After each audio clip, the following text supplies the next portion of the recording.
Welcome, everybody, to another edition of West Virginia Live with the Ryan and Rush Show. I'm your host tonight, Ryan McIntyre, aka Moneyline Mac. Rush is out this week, so going to be joined by a couple members of the Ryan and Rush team. So looking forward to diving into the Mountaineers. Obviously, we will recap the unfortunate game on Saturday that everybody saw. Homecoming ends in a loss, 48-34 to the Oklahoma State Cowboys. Two in a row for the Mountaineers, unfortunately, after a 4-1 start. Lost back-to-back coming off the bye. And we'll look ahead, too, to the UCF Knights, who almost beat Oklahoma and Norman. So this is not going to be a cupcake game. We're their homecoming for a reason. They're favored by 7 points for a reason. I know that they're 0-4 in Big 12 play, but this is going to be a hard game once again. And I think what we're finding out, and we've talked about it on the show numerous times, is our margin of error is not big enough where we can beat ourselves. We can't run into ourselves on a punt return. We can't give up a Hail Mary. We can't give up a kick return. The fundamentals, winning the field position battle, special teams, the stuff that we took pride in and really excelled in those first 4 to 5 games that got us to the 4-1 mark going into the bye have completely abandoned us these last couple of games. But the good news is we're still 4-3, 2-2 in Big 12 play. I couldn't remember if we had played 5 or 4 games, but 2-2 in Big 12 play. So still some goals still ahead. Don't control your own destiny, unfortunately, now with the Oklahoma State loss, but there's still as important football games, and it starts on Saturday. So joining me this evening, first up, both members have been on West Virginia Live with us before, and they're members of the Ryan and Rush team. I think Matt Daniels was on a couple weeks ago. Matt Daniels, welcome back to West Virginia Live via the Voice of College Football. How's it going, man? That's going good. Thanks for having me on. It's always fun. No problem. And joining us also today, third man in the box, is going to be Nick Haynes, a.k.a. Big Timber, also a member of the Ryan and Rush team, and he's been on. So got a triple box here tonight on this edition of West Virginia Live. So all right, let's get right into it, guys. And Nick, I'll let you lead it off because you're batting in the 3-hole. What was your takeaway from Saturday, other than beyond disappointing and kind of felt like the first 4 years of the Neil Brown era? It was, back to the mean. It was a return to just kind of what you said. A lot of what we've seen in the past. We certainly beat ourselves. I believe the punt where our two guys ran into each other, that was the game changer for me. It kind of went all downhill from there. We beat ourselves. We weren't really as crisp. And another thing I've noticed over the last few weeks, our offensive line is overrated, in my opinion. They were advertised as something like it's kind of like the Berlin Wall, this indestructible force that, at least we had an offensive line, and they've been just kind of mediocre. I mean, they've been okay. It's not like they've been horrible. They just haven't been as good as what they should have been, or at least as advertised. So, I think that's affected Donaldson too. He hasn't been as good, and he hasn't really seemed as fast this year.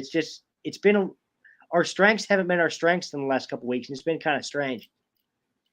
Yeah, and Nick, I think you're alluding to. We were able to average 5 yards a carry on Saturday, but like against Houston, I thought we could run all over Houston. We only averaged 3.5 yards a carry. Matt, from your standpoint, are you kind of feeling the same way in terms of? I know we've had some injuries on the offensive line, but I say this over and over on the Ryan and Rush show. Everybody in this league is banged up. In fact, half the league is out without their starting quarterback. So I'm just happy we have our quarterback. I don't think injuries are an excuse. It's got to be a next man up mentality. What was your takeaway from Saturday? Disappointing 48-34 loss. Yeah, like you guys said, it was just a regression of the mean. I feel like I had seen that game so many times in the Neil Brown era. A home game, extremely winnable, and, you just throw it away. doing dumb things, like we did on Saturday. Yeah, it was really disappointing, homecoming, standing in the rain, watching this team. Yeah, not great. Didn't see a lot of the, weaknesses that we saw on defense in the last couple of weeks starting to come to a head a little bit more. Our, rush defense got exposed a lot on Saturday, which is what I was a little bit worried about because Ollie Gordon, he's very good. Yeah, just really disappointing. And it's pretty disheartening, honestly, to see us go back to, a lot of the things that we were doing in the last couple of years of the Neil Brown era. Nick, if this team is able to turn it around, because there still is time to turn it around. I mean, they're 2-2 in Big 12 play. To be honest, they're usually about 1-3 at this time under Neil Brown, so they are slightly ahead. I know they got a head start with the good start that they had. What's an area that you think could get this thing turned around, or they need to improve on to get this thing turned around and go on a second half run here in the last 5 games? Well, I think that kind of comes from the defensive side of the ball. We need to see more from our defensive backs and our defense in general. Our defense was pretty much locked down like the Bob Huggins Press Virginia days in basketball. I mean, that's how good we were against TCU this football season at their place. And if we could get back to that, I think we'll be all right. But it all starts with the defense, in my opinion. Yeah, I mean, that's a good point because we give up 3 games. We gave up 10 points in the second halves. The Pitt, Texas Tech, TCU stretch. Right. Yeah. That feels like light years away compared to what happened on Saturday, where we gave up 28 points to Oklahoma State in the fourth quarter, including 3 chunk runs from Ollie Gordon, who still hasn't been touched on some of those runs. So he's still going. No. I mean, anytime you average or you run for over 280 yards, that's not a winning formula. Matt, nope. Nick gave out a defensive key. I do agree that it's probably got to come from the defense to step up their game because that was kind of the calling card during the first 5 games. But from the offensive side of things, what's an area you want to see them improve to get this thing right in the right direction down the stretch? And you kind of touched on it earlier. Our running game hasn't been like bad or anything. I just think that we do need a little bit more from the offensive line in terms of run blocking, a little bit more from CJ Donaldson as well. Yeah, he definitely has lost some explosiveness, and we do have a deep backfield. We have a lot of guys, and we saw Justin Johnson on Saturday. He had a really good game, but CJ Donaldson, he's our bell cow. Like he's the guy that we're looking for to give the ball to 15 to 20 times a game. And we definitely are just going to need a little bit more out of him if we want to turn this around. Yeah, he's been underwhelming. I know he's banged up. But like I said, everybody's banged up. Let me ask you this, Nick. Do you think there's a chance, not bench Donaldson, do you think there's a chance they really reduce his load in the last 5 games? Play Jaheim White, play Johnson, play Anderson? Not really. I mean, and that's only because I think that goes against what we've seen from Neil Brown in the past. Neil has been incredibly loyal to guys like Austin Kendall and Jarrett Dagey. I know those are quarterbacks, but I think CJ would fall in that same category. I don't think you're going to see any reduction in load from that standpoint, just because of that's kind of the nature of Neil and his staff. I think I tend to agree with you. And I mean, the best running back has not been the running back the last couple games. It's been Garrett Green, who went for 7.5 yards a carry. I think he went for like 6 yards a carry against Houston. I thought Johnson popped, though, on Saturday. 5 yards a carry. Jaheim White.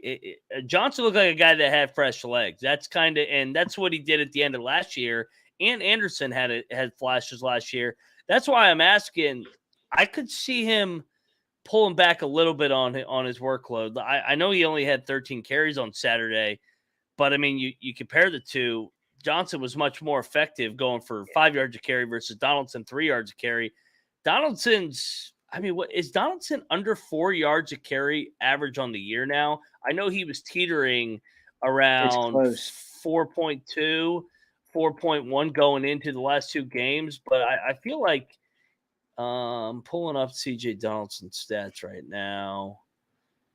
It never wants to load when you want it to load quick. 3.9. Yeah, I thought that's not good enough. And I know they're going to get back Remack this weekend on the left side. So they will have a heavy offensive line health from the health standpoint this weekend. Matt, what is the addition of Remack after Milam coming back next week? Do you think they can get this rushing attack back on track though against UCF? UCF's been run on. I mean, Kansas ran for like 300 yards on them. Yeah, I think so. And it wasn't ever like anything like our run game is doomed and like we're cooked for the rest of the season or anything. Like we still have a lot of potential in that run game, in that backfield.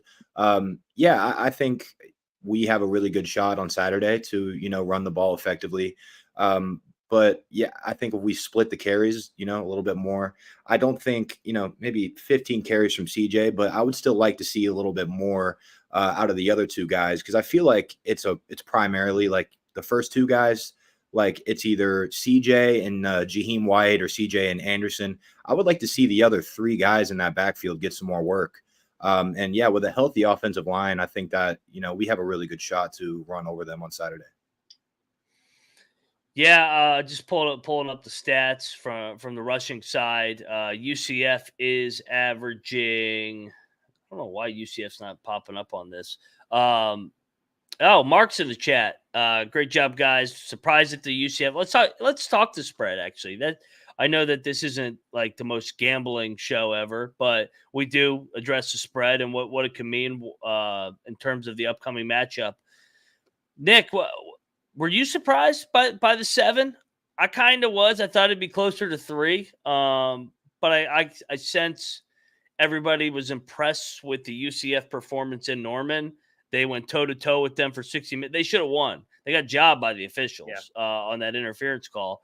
But the game was on ABC, national spotlight game. Kind of feels like a little bit of an overreaction to just 1 week, and everybody's down on West Virginia now. I'm not surprised by the spread, but I do think West Virginia covers it.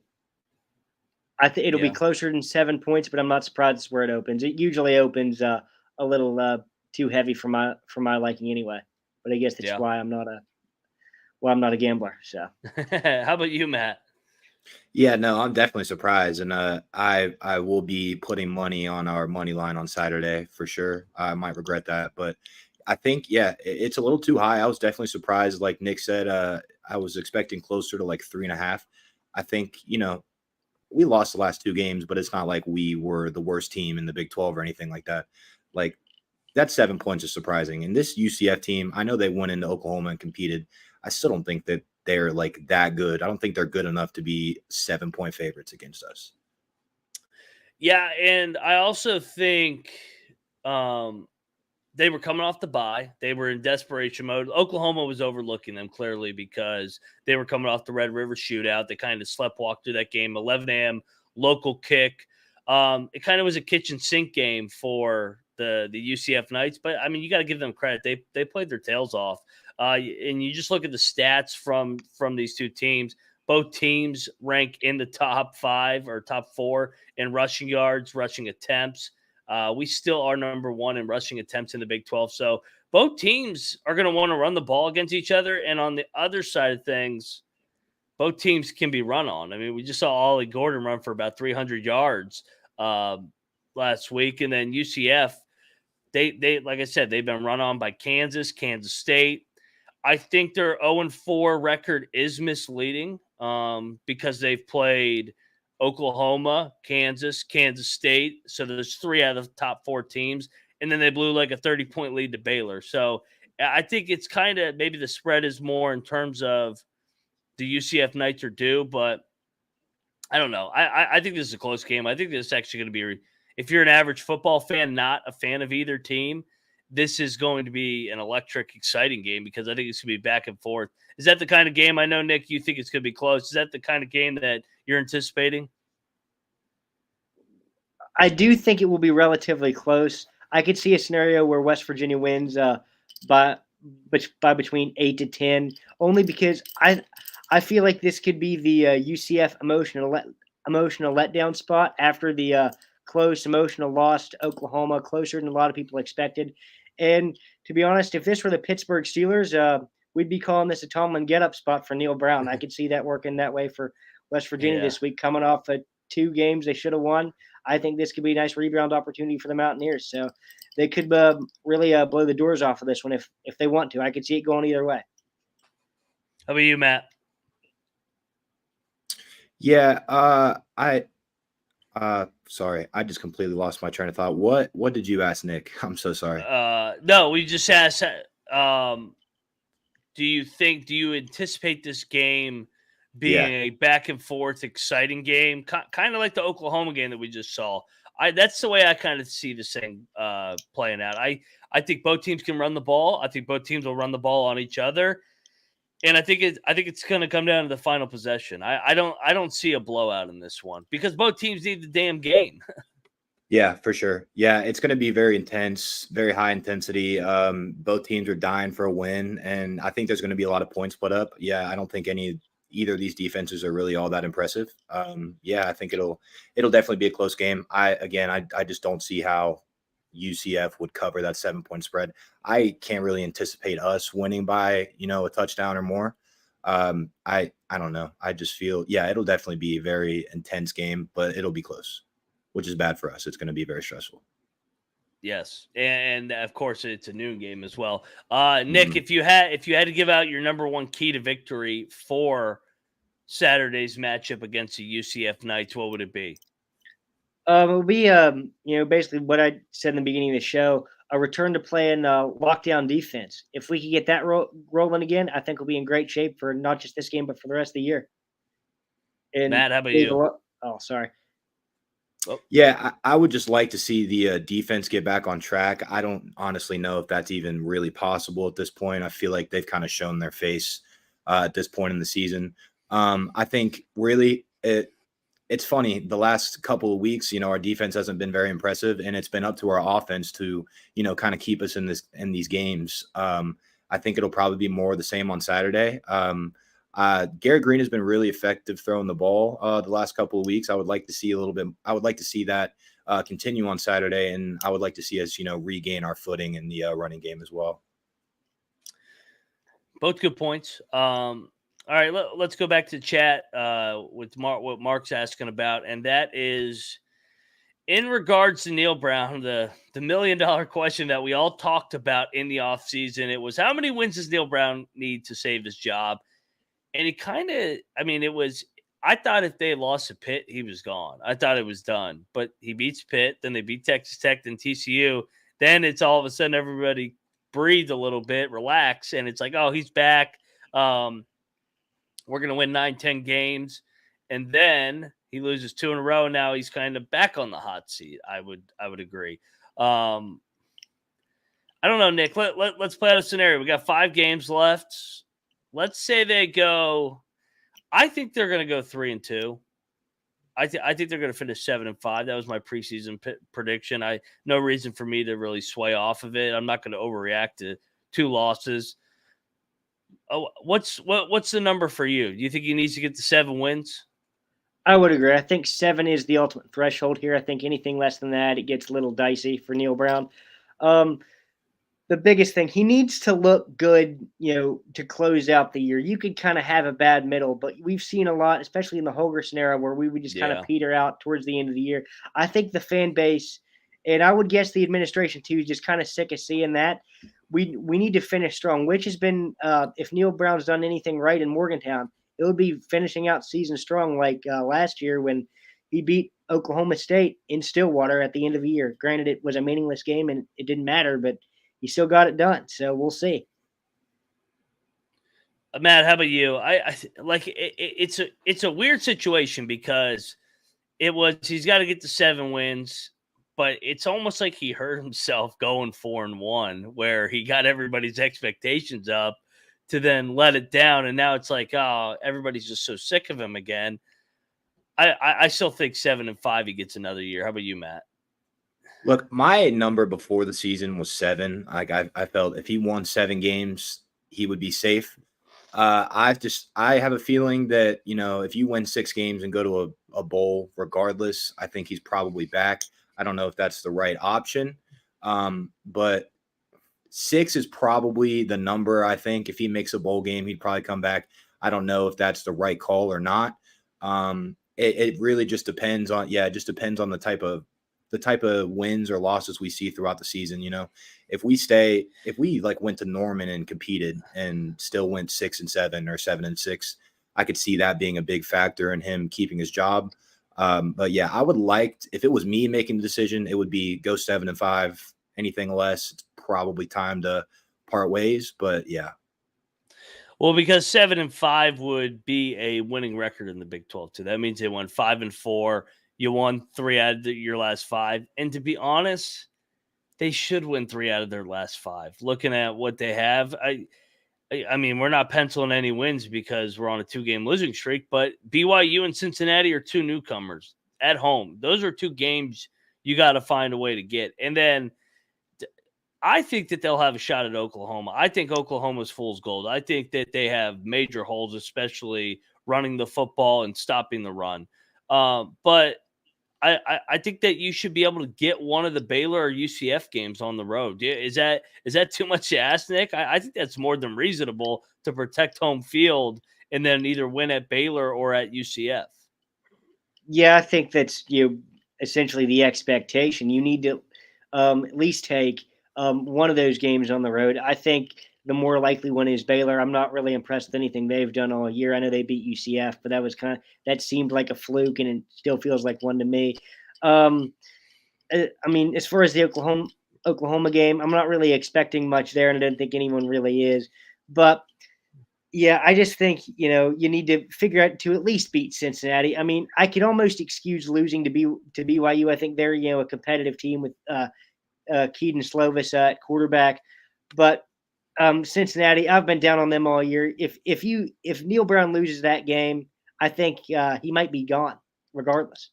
Yeah. Matt, how about you? What's your path? Those 2 wins and then split those road games? Yeah, either way you look at it, there's 3 teams on the schedule that are not, well, not maybe not 3. We got Cincinnati, BYU, UCF. We have 4 games left, right? Cincinnati, BYU, UCF. Am I missing? And Oklahoma. Yeah. You have to find a way to beat Cincinnati, and you definitely got to split that UCF and Cincinnati road, or UCF and Baylor road stretch. I think it sucks because all of those games are winnable. I think the Oklahoma, like you said, the Oklahoma game is winnable too, but like you could realistically finish this season with 1 more loss, but like just from what we've seen from Neil Brown, I just don't know. Like I fear that we're going to drop a couple of those games that we really shouldn't, which the last 2 games were 2 losses that we should not have dropped. Like we should be sitting at 6-1 right now. Like at least 5-2. At least 5-2. Yeah. Yeah. Right. No, I don't disagree. All right, we'll come back to UCF. Let's talk a little Big 12. Just whip around the Big 12 a little bit, because we got finally the bye weeks are basically over, except for TCU and Texas Tech. This week, we got. I'm sorry, I'm pulling up the schedule. I know let's go to the headline game in the Big 12, and that's where Big Noon Kickoff is. Oklahoma is going to Kansas. Kansas has been an absolute thorn in Oklahoma's side. I think Kansas is going to win this game. I think that they're due to knock off Oklahoma. They almost beat them a couple years ago with Caleb Williams and Lincoln Riley. They almost beat them last year in Norman as well. I kind of like the Jayhawks to get this thing. Oklahoma's due for a loss. They're not going undefeated. They're not that good. So I don't know what are your guys' expectations for that game. That line's 10, by the way. No Jalen Daniels once again, so it'll be Jason Bean. But Jason Bean has played against Oklahoma and had success both times the last 2 years. I don't know, Nick. What do you think of that game? I think we're going to see a KU win by 3. I think it'll be very close. However, but yeah, like you said, I think Kansas is due. I love the culture that Lance Leipold has built there in Lawrence. Mm-hmm. I think he's done a fantastic job in such a short time. It's a shame that Neil Brown couldn't do such a thing here. But anyway, yeah, I think KU in a close one. Matt? Yeah, I cannot believe that spread is 10. Like that's actually crazy to me. I think Kansas covers that very easily. I don't. It's in Lawrence, right? Yeah, it's big noon kickoff too. Yeah, it's in Lawrence. I feel like Kansas is also due for one of those huge wins. You know, they've had some great wins in the last couple of seasons, but I think they're looking for that statement. I would be tempted to pick Kansas, but I think either way, that's going to be a really close game because Yeah, Jason Bean has been playing pretty well too. absolutely. And to keep in perspective, this is only Oklahoma's second true road game the whole year. They went to Cincinnati because their other scheduled road game was the Red River Shootout against Texas, which is a neutral site game. So, and then everybody, we already highlighted their Cupcake City non-conference schedule. So, pretty remarkable that they're only on their second road game in the Big 12 through the 8th game of the year. So, yeah, I think that this is a good spot for Kansas. So let's go over to the other noon game. There's 3 noon Big 12 games. So you get your multiple TVs out, put them on mute while you watch the Mountaineers. Obviously, you'll have the Mountaineers on the main screen and you'll have the volume cranked up. Dana should have won, by the way, last week. That was an absolute travesty the way that game finished. Where they wouldn't even spot the ball or review the spot. I mean, he got the first down easy. Dana was going to score a touchdown. He was going to go for 2, just like he did with Will Greer, and they were going to beat Texas all over again. But they didn't because they I guess the officials wanted Texas to win, but is what it is. Houston's going to K-State. I don't know about this one, Nick. Is this a K-State smash spot? Because K-State's been rolling. They went to the 2 quarterback system, Will Howard, Avery Johnson. They feel like they got the magic back after that Oklahoma State loss on Friday night, and they're right there to make a run in the Big 12 once again with the 1 loss in the Big 12. Yeah, I think K-State wins this one going away. I don't think it's particularly close. I could see a score something similar to like a 34-7 K-State. I think Kleiman just takes it to Houston. I love the discipline that K-State usually plays with, and it's pretty much the exact opposite with Houston and Dana Holgorsen, as we've seen when he was at West Virginia and at Houston both. So, yeah, I think K-State rather wins this in a blowout. Matt, where are you leaning in this game? Are you sided with Nick here in a blowout? Yeah, Kansas State's going to run away with this one. They've been rolling for the last couple of weeks since that Oklahoma State loss, and you're right, they completely figured something out with Avery Johnson. I don't even know. Do they play Texas or Oklahoma to end the season? K-State's got Texas next week in Austin. I almost said Norman. In Austin? Yeah. Okay. I mean, that's an interesting game. Yeah, they have it rolling. I think they're pretty easily the 3rd best team in the conference right now. I don't see any chance that Houston competes in that game.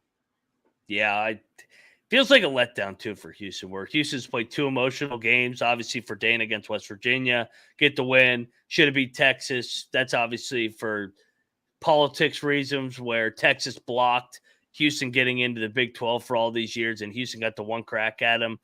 Man, that would have been great if they had won.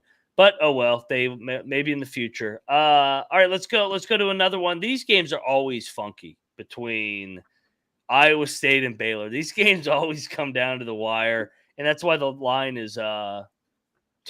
So, I mean, right on point. Iowa State's off the bye. All of a sudden, the Cyclones that everybody wrote off in the offseason with the gambling scandal, the 1-2 start. They only got 1 loss in the Big 12. They're going to Waco.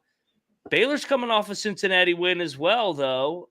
Nick, is this a coin flip game like history says? So I haven't looked at the schedule yet this week. Is the game in Ames or Waco? No, it's at Waco. It's at Waco. Man, I got to go with Baptist Notre Dame. Baylor wins a close one by a field goal. How about you, Pat?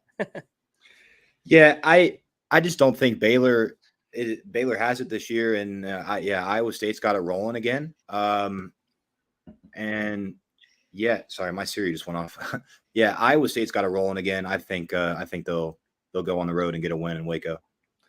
All right, a little diversity there. I like it. All right, this one's intriguing because BYU has always played Texas well for some reason. If you remember correctly, they're still running and got Mac Brown fired when they ran for about 430 yards. They're going to Texas this weekend. So Quinn Ewers is going to be out for multiple weeks. Malik Murphy, and at the quarterback position, Arch Manning. The Manning era is potentially on the horizon. He will be available. They both have got first-team reps all week. Can we get some Keaton Slovis magic in Austin, Nick? What do you think? Unfortunately, no. I think we end up seeing the beginning of the Manning era, and Arch lights the Cougars up this week in Austin. Wow. You think it's Manning instead of Murphy this week?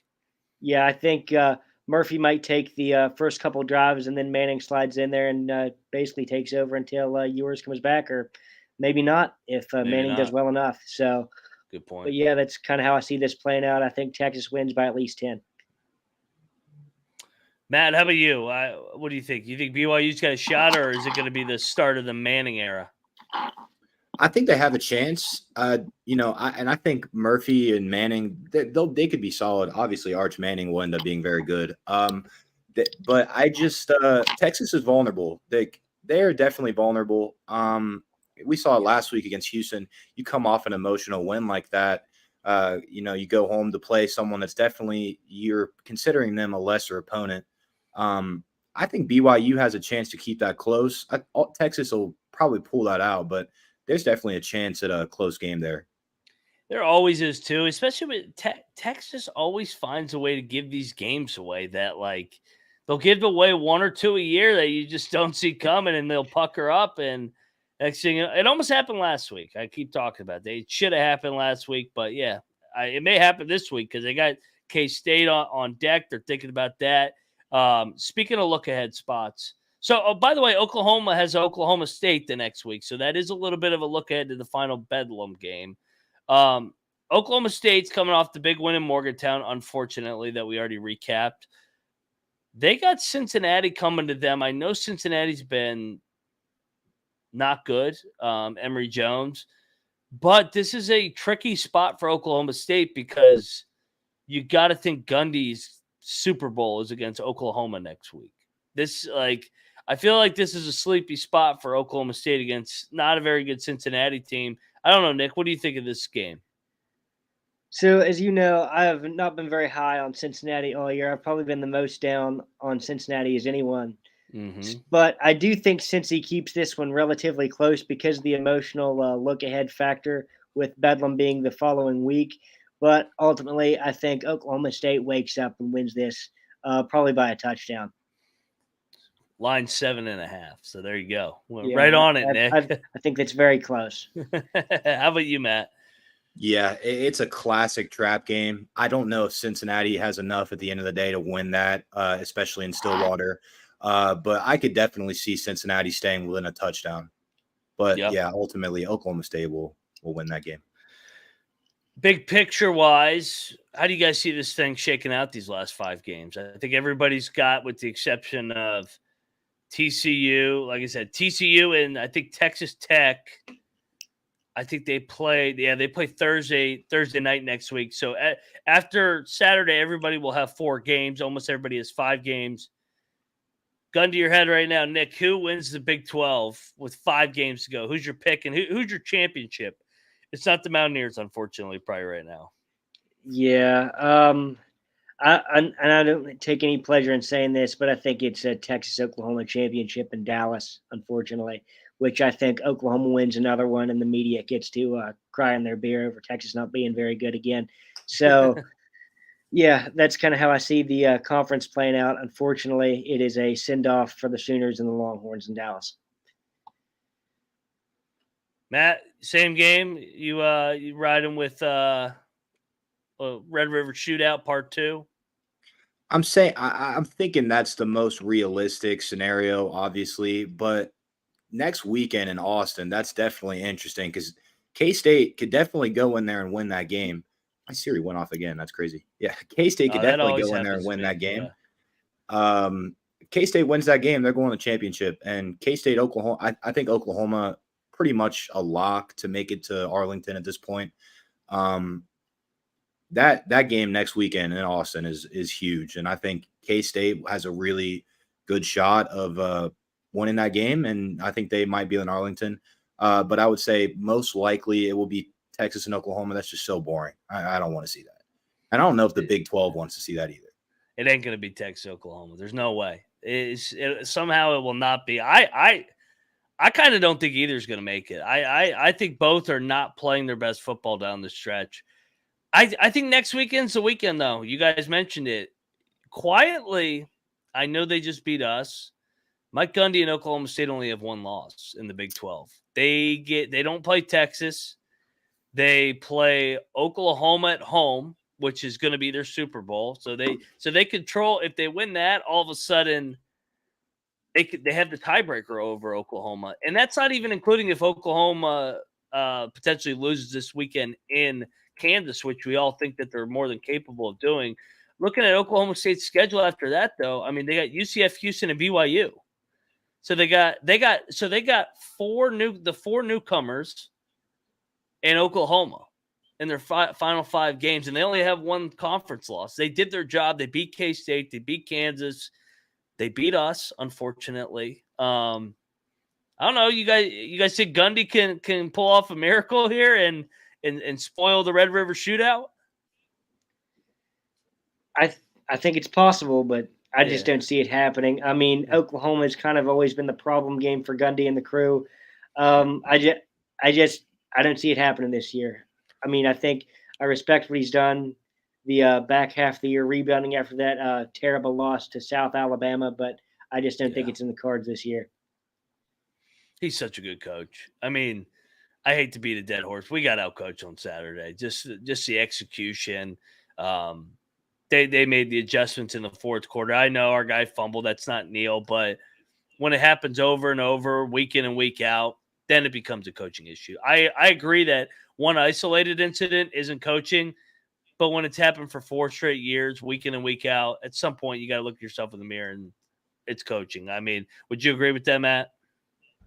Yeah, I completely agree. And it's the same things over and over again. And yeah, you would think that that's a point. I get that, running into the our punt returner, like that's crazy. Like that shouldn't happen. That's not on coaching. But when you see the same type of mistakes and the same ways that you're shooting yourself in the foot and giving the game away, it comes down to coaching for sure. Like you're not that unlucky. It should. I mean, they take for example Houston the previous week. We knew that they had good kick returner. That kept him in the game against TCU. That kept him in the game. Who else did Dana almost beat before that? I'm drawing a blank. Maybe it was Texas Tech. They ran back, kicked that game, and then we kick it right to them. And they should have ran back 3 kicks that day. One got called back for holding. They ran back 1, obviously, and then the other one we tripped. So I mean, at some point, like people want to make so many excuses for Neil, and I've wanted it to work, but it's put up or shut up time, man. You got to find a way to win some hard football games, and it can't be, oh, man, we were right there if we just clicked on all 3 sides of the ball. They've shown flashes where they could be a good football team. I think we can all agree where the defense the first 5 games was a really good defensive unit.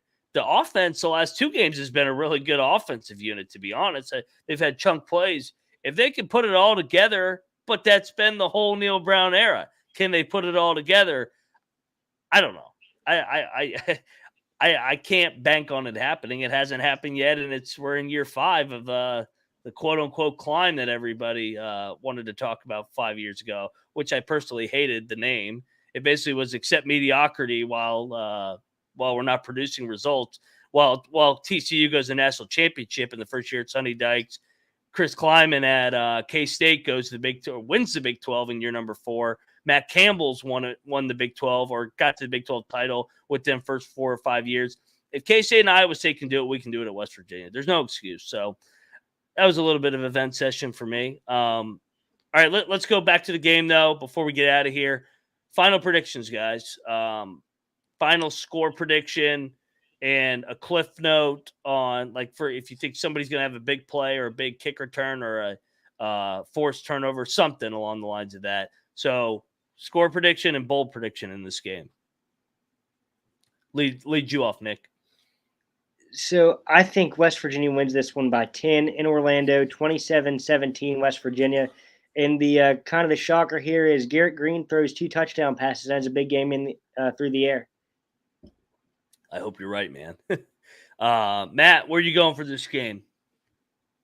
I'm going 31-28 West Virginia. I know it's been a rough couple weeks. Again, I know what happened last week in Norman. UCF's not a great football team. I think we're a much better football team than they are. I don't see any reason why we should not be able to win this game. Of course, if we give it away like we have so many times in the past, I can see that happening too. My cliff note, Devin Carter, he's been pretty good in the last couple of weeks. I look for that to continue. Devin Carter, probably 80 receiving yards. Garrett Green continues, to air it out, and hopefully we get that running game back going. I like it. Both ride with the Mountaineers. We're back on the Ryan and Rush show. Go check out our UCF breakdown.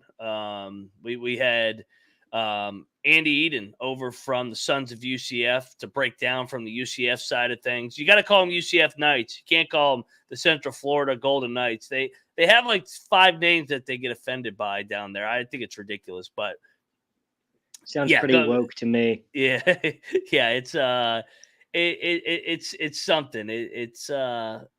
I don't know. I don't really understand why they're in Central Florida. They're UCF. They're the Knights. They're the Golden Knights, but I guess they don't want to be called that. So whatever. So yeah, the Central Florida, very, very Golden Knights. Go check that out. And Big 12 Brad, we are so excited to host y'all. Good luck. Thank you. And Kenny Evans, shout out to the chat, everybody. Always appreciative. We're back next week. We're back tomorrow on the Ryan and Rush to give out our score predictions. Rush will be back tomorrow, and we'll dive into the keys to victory, how we see this game coming out.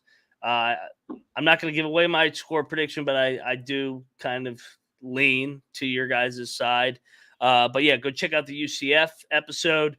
We got some big things planned also in terms of basketball seasons here. So basketball November 6th will be here before you know it. They got a exhibition game Friday night. We got a exciting series lined up of members of the coaching staff that will be on the Ryan and Rush show. So make sure you're subscribed over there. Looking forward to bringing you guys the necessary content all basketball season long. And of course, we're here on the Voice of College Football every single Wednesday night at 8 o'clock Eastern, covering the Mountaineers. And obviously it's a recap show / transition into a preview show. Before we get out of here, Nick, anything you want to plug? What you got going on? Yes, so sticking on the basketball end of the stick, I just want to take a moment and congratulate our friend Jay Jacobs on a fantastic career. He's hanging it up December 1st against St. John's. So I just want to mention Jay. He's a great guy and a great friend. Congratulations, Jay. Absolutely. The blue, he's the Silver Fox. He's the GOAT. Yeah. He's going to do one final game at the Coliseum. So make sure you guys are at that game against St. John's, Rick Pitino. So that'll be an electric atmosphere Friday night in Morgantown. Matt, what do you got going on the rest of the week and some of the good work you're doing? Not much going on. I do have 2 things to say. One, again, congratulations, Jay Jacobs. Fantastic career. I listened to a lot of W basketball games on the radio growing up. Always great to hear him. 2, boycott the NCAA for sure. Yeah, I don't even want to discuss Raekwon and the NCAA. Go check out our episode we did today on Raekwon. So, and maybe Patrick Morrissey will come through for us. Yeah, we'll see. All you got to do is put a little bit of pressure against these cowards, and they usually do cave. So that's what North Carolina did. Yeah, yep. That's what North Carolina did, and all of a sudden he was back in 3 to 4 games. So hopefully we get the same result. Unfortunately, that's kind of the path that you got to take with them is you got to just apply pressure until they cave, like the cowards they are in their little tower in Indianapolis. But that's it for this edition of the Voice of College Football. We will see you guys next Wednesday night at 8 o'clock. Let's go Mountaineers. Let's get back in the win column this weekend and look forward to seeing you guys tomorrow on the Ryan and Rush show where we give out our keys to victory and our final score prediction. So let's go Mountaineers. See you guys. See ya.